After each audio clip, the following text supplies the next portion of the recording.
வணக்கம். இன்னைக்கு எத பத்தி பேச போறேன்னா, திரு செங்கோட்டையன் அவர்கள். அவங்க தானே இன்னைக்கு பிரேக்கிங் நியூஸ். சோ அவங்கள பத்தி தான் பேச போறேன். அதாவது என்ன அப்டின்னா, ஏடிஎம்கேல இருந்து வெளியில டிவிகேல போய் இணைஞ்சிருக்காரு திரு செங்கோட்டையன் அவர்கள். இதுதான் இன்னைக்கு பிரேக்கிங் நியூஸா போயிட்டு இருக்கு.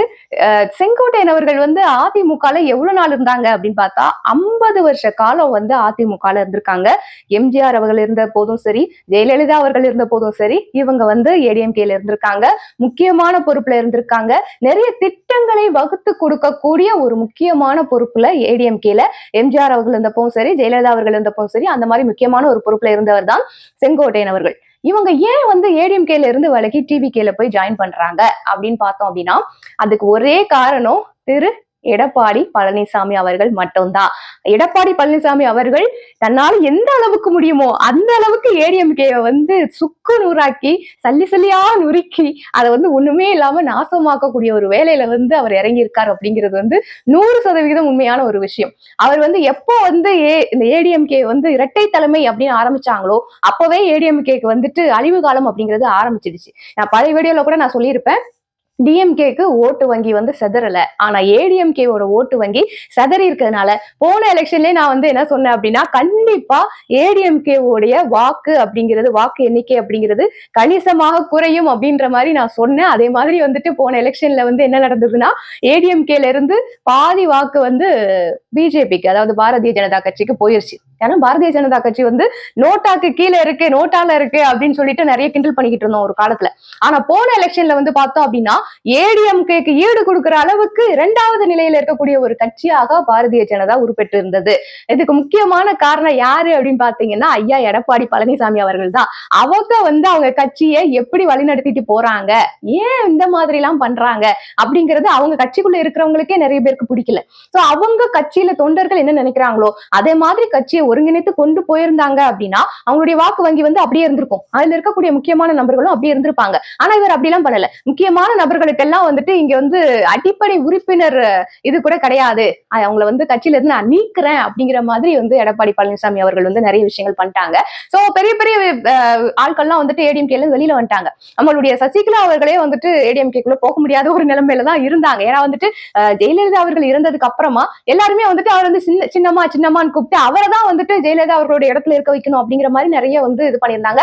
எடப்பாடி பழனிசாமி அவர்களே சசிகலா அவர்களுடைய காலில் விழுந்து ஆசீர்வாதம் வாங்கின வீடியோ இன்னும் இருக்கு நெட்ல.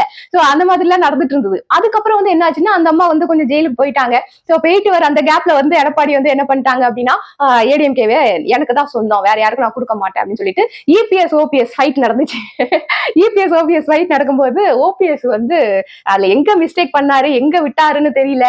அது முழுசும் இபிஎஸ் கையில போயிருச்சு. அவ்வளவுதான். கோர்ட்ல அப்பீல் பண்ணி எங்களுக்கு தாயா ஏடிஎம்கே, வேற யாருக்கும் கொடுக்க மாட்டேன் அப்படின்னு சொல்லிட்டு அவர் வாங்கிக்கிட்டாரு. அவர் எதிர்த்த எல்லாரையுமே உறுப்பினர் பதவியில இருந்து அப்படியே தூக்கி அடிச்சாரு. இவங்கலாம் எங்க உறுப்பினரே கிடையாது அப்படிங்கிற மாதிரி. சோ அதுதான் அவருக்கு அவரே வச்சுக்கிட்டு ஆப்பு அப்படின்னு சொல்லணும். ஏன் அப்படின்னா, எல்லாருமே என்ன பண்ணிட்டாங்க, இனிமே நம்ம ஏடிஎம்கேல இருக்க முடியாது. சோ ஏடிஎம்கேக்கு ஆப்போனண்டா இங்க இருக்கக்கூடிய மிகப்பெரிய கட்சி டிஎம்கே. இவ்வளவு நாள் நம்ம ஏடிஎம்கேல இருந்து டிஎம்கே ரொம்ப விமர்சனம் பண்ணி பேசியிருப்போம். சோ அவ்வளவு விமர்சனம் பண்ணிட்டு திருப்பி நம்ம டிஎம்கேல போய் ஜாயின் பண்ண முடியாது. அப்ப ஏடிஎம்கேக்கும் போக முடியாது, டிஎம்கேக்கும் போக முடியாது. அப்ப மூணாவதா இருக்கக்கூடிய ஏதாவது ஒரு கட்சிக்கு தான் நம்ம போய் ஜாயின் பண்ணணும் அப்படிங்கிற நிலைமை எல்லாருக்குமே போன தேர்தலையே. அப்படி போன தேர்தல வந்திருக்கும் போதே ஓபிஎஸ் அவர்கள் என்ன பண்ணாங்க, பாஜக கூட போய் ஜாயின் அடிச்சிட்டாங்க. சோ அப்படி ஜாயின் அடிச்சும் கூட பாஜகலயே அவருக்கு ஏதாவது மரியாதை கிடைச்சதா அப்படின்னு கேட்டா அது இல்ல அப்படின்னு தான் சொல்லுவோம். ஏன்னா ஏடிஎம்கேல இருந்த அளவுக்கு அவருக்கு பாஜக கண்டிப்பா மரியாதை கிடைக்க போறது இல்ல. சோ இருந்தாலும் அவருக்கு ஏதாவது ஒரு கட்சியில சேர்ந்துதான் ஆகணும். அதனால அவர் பாஜக போய் சேர்ந்துட்டாரு. அங்க இருந்தா எலெக்ஷன்ல நின்னாரு. அந்த ரிசல்ட் தான் நம்மளுக்கு தெரியும். ஓரளவுக்கு ஏடிஎம்கே சைடு அவ்வளவு ஒன்றும் பாசிட்டிவ் ரிசல்ட் எல்லாம் வரல.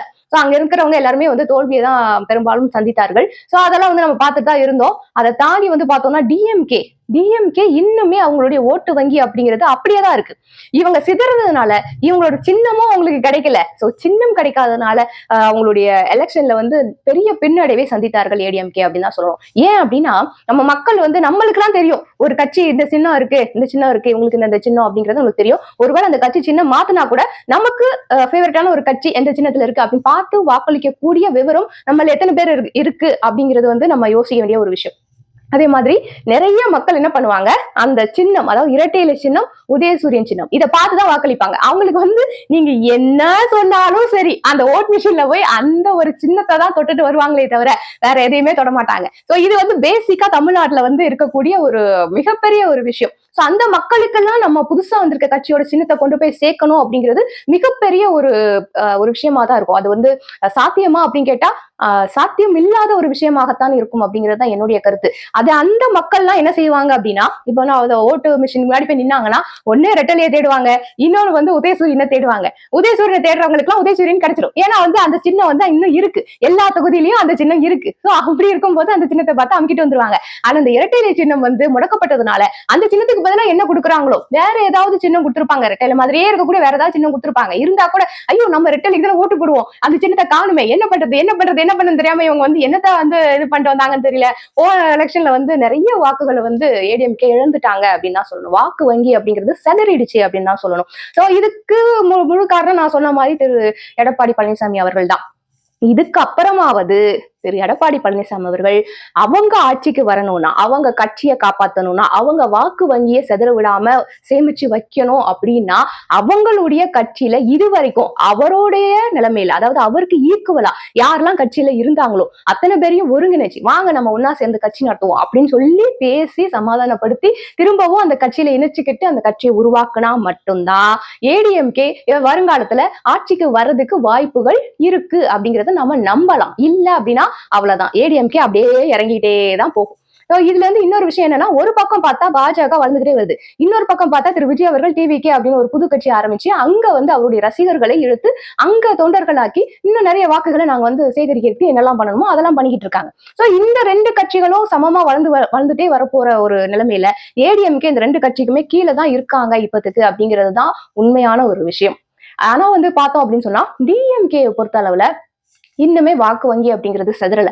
ஏன்னா அதுல இருக்க யாருமே வெளியில போகல, அந்த கட்சிக்குள்ள இன்னும் பூசல்கள் நடக்கல. அப்படி நடக்கிறதுக்கு அவங்களுடைய தலைமை இன்னும் வந்துட்டு ஸ்ட்ராங்கா இருக்கு. அதனால அந்த மாதிரி பூசல்கள் எதுவுமே நடக்கல அப்படிங்கிறது தான் உண்மை. சோ டிஎம்கே வந்து ரொம்பவே ஸ்ட்ராங்கா இருக்காங்க. சோ அதை எதிர்த்து ஜெயிக்கணும் அப்படின்னா அந்த அளவுக்கு ஸ்ட்ராங்கா இருக்கக்கூடிய கட்சிகள் ஒன்றிணைந்தால், கூட்டணி வைத்தால் கண்டிப்பாக வந்து ஜெயிக்கிறதுக்கு வாய்ப்பு இருக்கு. ஆனா கூட்டணி எல்லாம் அமையுமா அப்படிங்கிறது தான் கேள்விக்குறி.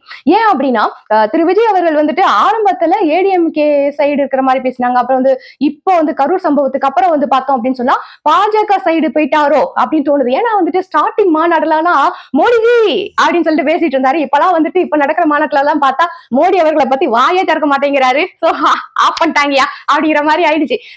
முடிஞ்சது உனக்கு, நீ இனிமே பாஜக தான் அப்படின்னு சொல்லிட்டு அந்த மாதிரி வந்துட்டு அவர் வந்து ஒட்டுமொத்தமாக ஒரு பக்கம் சேர்க்கப்பட்டார் என்பது இந்த மாநாட்டுல அவர் பேசினதை வச்சு நம்ம வந்து யோசிக்க முடியுது. ஏன்னா வந்துட்டு முழுக்க முழுக்க வந்து டிஎம்கே மட்டும்தான் வந்து குறை சொல்லி பேசினாரே தவிர ஆரம்பத்துல அவர் பேசின மாதிரி பாஜகவை இந்த மாநாட்டுல அவர் தாக்கி பேசல, மோடிஜிய இந்த மாநாட்டுல அவர் தாக்கி பேசல. எப்படி நான் கேள்வி கேட்கலப்பா, மக்கள் தான்ப்பா கேட்கிறாங்க அப்படிங்கிற மாதிரி சொல்றேன். ஏன் அப்படின்னா எதுக்கு வாயை கொடுப்பானே வாங்கி கட்டுவானே அப்படிங்கிற மாதிரிதான் விஜய் அவர்கள் வந்து கொஞ்சம் பார்த்து பேசணும் எல்லாத்தையுமே. ஏன்னா வந்துட்டு நம்ம வாயை முடிறதுக்கு நம்மள வந்து ஒண்ணும் பண்ண மாட்டாங்க, நம்மளை நம்பி வர மக்களை ஏதாவது பண்ணிதான் நம்மள வாயை முடி வைப்பாங்க. சோ நம்ம வாய் முடிட்டு இருந்தாதான் நல்லது அப்படிங்கிறது வந்து நிறைய இடத்துல விஜய் அவர்களுக்கு புரியணும். அவங்க வந்து நாளைக்கு ஆட்சிக்கு வந்தாங்கன்னா அதுக்கப்புறம் வந்து என்ன பண்ண போறாங்க ஏது பண்ண போறாங்க அப்படிங்கறத அப்ப பாப்போம். அதுக்கப்புறமா அவங்க வந்து எப்படிப்பட்டவங்க அப்படிங்கறத நம்ம டிசைட் பண்ணிக்கலாம். அது வரைக்கும் நம்ம வந்து அவங்க லிஸ்ட்லயே சேர்க்க வேணாம். சோ டிஎம்கே, ஏடிஎம்கே, பாஜக, டிவிகே இதுக்கு இடையில வந்து தேமுதிக வர இருக்கிறாங்க. சோ இந்த மாதிரி கட்சிகளுக்கு இடையில எல்லாம் வந்துட்டு இப்போ வந்து என்ன யார் யார் கூட சேர்றது, யார் யார் கூட கூட்டணி வைக்கிறது, எப்படி ஜெயிக்கிறது அப்படிங்கிற மாதிரி விஷயங்கள்லாம் போயிட்டு இருக்கு. இந்த மாதிரி சூழ்நிலையில தான் ஏடிஎம்கேல இருந்து செங்கோட்டையன் அவர்கள் விலகி முழுவதுமாக டிவிகே கட்சியில ஜாயின் பண்ணியிருக்காரு. இதனால டிவிகே கட்சிக்கு லாபமா அப்படின்னு கேட்டா இருக்கலாம். ஏன்னா வந்து செங்கோட்டையன் அவர்களை ஃபாலோயர்ஸ் இருப்பாங்க இல்லையா, அவங்களுடைய தொண்டர்கள் இருப்பாங்க இல்லையா, சோ அவங்க எல்லாமே வந்துட்டு டிவிகே கட்சிக்கு வர்றதுக்கு வாய்ப்புகள் இருக்கு. ஆனா என்ன நடக்கும் அப்படின்னா ஆல்மோஸ்ட் வந்து செங்கோட்டையன் அவர்களுக்கு இப்போ 77 வயசு ஆகுது. சோ இந்த 77 வயசாக இருக்கக்கூடியவர் இங்க ஏடிஎம்கேல கொஞ்சம் மதிப்பா இருந்திருக்காரு, சரிங்களா. சோ இப்படி இருக்கக்கூடியவர் இப்ப அங்க புதுசா போய் சேரும் பொழுது இங்க கிடைக்கிற மாதிரி ஒரு மரியாதை, அதாவது ஏற்கனவே கிடைச்சிட்டு இப்ப மரியாதை கிடையாது அவருக்கு, அவர் உறுப்பினர் பதவியில இருந்து தூக்கிட்டாங்க. சோ அந்த உறுப்பினரா இருந்தப்போ ஜெயலலிதா அவர்கள் இருந்தப்போ அவர் வந்து ஒரு கெத்தா சுத்தி இருந்து பாருல. சோ அந்த மாதிரியான ஒரு விஷயம் அவருக்கு டிவிகேல கிடைக்குமா அப்படிங்கிறது மிகப்பெரிய கேள்விக்குறிதான். ஏன் அப்படின்னா இவரை கேட்டுதான் இனிமே எல்லாம் பண்ணணும், எல்லா விஷயங்களையும் இவரையும் வந்து நம்ம கலந்து ஆலோசிக்கணும் அப்படிங்கிற ஒரு விஷயம் இனிமே விஜய்க்கு வந்து ஒரு சின்ன ஒரு டிராபேக்கா தான் இருக்கும். ஏன்னா இது வரைக்கும் அவங்க கட்சியில இருந்தவங்களே வந்து பேசியிருப்பாங்க, இப்ப புதுசா ஒருத்தர் வராரு, அவரையும் கன்சிடர் பண்ணணும், அவர்கிட்டயும் எல்லா விஷயமும் நம்ம விவாதிக்கணும் அப்படிங்கிறப்போ அவருடைய கருத்தும் இவருடைய கருத்தும் ஒத்து போகுமா அப்படிங்கிறது வந்து மிகப்பெரிய ஒரு ஆச்சரியக்குறியா தான் இருக்கு. பாப்போம். ஐயோ, ஆச்சரியக்குறின்னு சொல்ல ஆச்சரியக்குறின்னு வேற சொல்லக்கூடாதே. ஐயோ, என்ன சொல்றது? அவர் வேற வந்து எல்லாரையும் நாம எல்லாம் ஆச்சரியக்குறி அப்படின்ட்டாரு. எல்லாரும் வந்து தற்குறி தற்குறின்னு சொல்லிட்டு இருந்தாங்க. இப்ப எல்லாரும் ஆச்சரியக்குறி ஆச்சரியக்குறின்னு சொல்ல ஆரம்பிச்சுட்டாங்க. அது அந்த வார்த்தையும் போச்சா அப்படிங்கிற மாதிரி ஆயிடுச்சு. வர வர வந்து எல்லா வார்த்தையும் பார்த்துதான் பேச வேண்டியதா இருக்கு. என்ன பண்றது? இந்த வார்த்தையை பேசினா இது நீ அப்ப அந்த கட்சியை சேர்ந்தவங்களா? இல்ல வேற வார்த்தையை பேசுறா, அப்ப இந்த வார்த்தையை நீ பேசுறியா? அப்ப நீ இந்த கட்சியை சேர்ந்தவளா? அப்படின்ற மாதிரி பேசுறாங்க. என்ன பண்றதுனே தெரியல. இது கடையில வேற விஜய் அவர்கள் வந்து ஸ்டாலின் அவர்களை பார்த்து அங்கிள் அப்படின்னு பேசிட்டு இருந்தாரு. இப்ப என்னடா ஸ்டாலின் திடீர்னு மாப்பிள்ளை அப்படின்னு பேச ஆரம்பிச்சிருக்காரு. என்னடா இவர் இப்படி எல்லாம் பேச மாட்டாரே, என்னடா மாப்பிள்ளைன்ற வார்த்தையெல்லாம் சொல்றாரு அப்படிங்கிற மாதிரி பார்த்தா, ஓஹோ நீங்க 2 பேரும் முறை வச்சு விளையாடுறீங்களா? ஏன் நாங்க தான் கிடைச்சோமா நீங்க விளையாடுறதுக்கு? எனக்கு அப்படிதான் தோணுது. இந்த அரசியல் விளையாட்டு அப்படிங்கிறது எங்க போய் முடிய போகுது அப்படிங்கிறது தெரியல.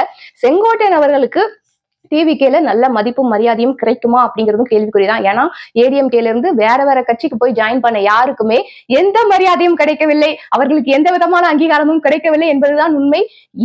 டிவிகேல கிடைக்குதா அப்படிங்கிறத பொறுத்திருந்துதான் பார்க்கணும். ஏன்னா செங்கோட்டை நாளைக்கு வந்து எனக்கு மதிப்பு மரியாதை இல்ல, நான் கட்சியில இருந்து வெளியில போறேன்னு சொல்றதுக்கு வாய்ப்புகள் இருக்கு. கொஞ்சம் பொறுத்து இருந்து பார்ப்போம். அப்படி இல்லாம எலெக்ஷன் வரைக்கும் இருக்கட்டும்பா, இந்த பீஸ் நம்ம கிட்ட வந்துருச்சு, எலெக்ஷன் வரைக்கும் போட்டு வை சைட்ல, அடுத்த எலெக்ஷன் முடிஞ்சதுக்கு அப்புறமா நம்ம வந்து பாத்துக்கலாம் அப்படிங்கிற மாதிரி அவருக்கு வந்து மதிப்பு மரியாதை கொடுத்து அவர் வந்து எலெக்ஷன் முடிகிற வரைக்கும் வச்சிருக்கிறதுக்கும் வாய்ப்புகள் இருக்கு. என்ன நடக்குது அப்படிங்கிறத பொறுத்திருந்துதான் பார்க்க வேண்டும்.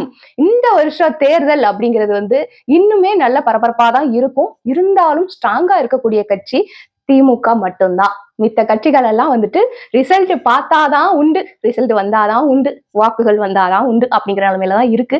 பொறுத்திருந்து பார்ப்போம். அடுத்த வீடியோவில் சந்திக்கிறேன். பாய்.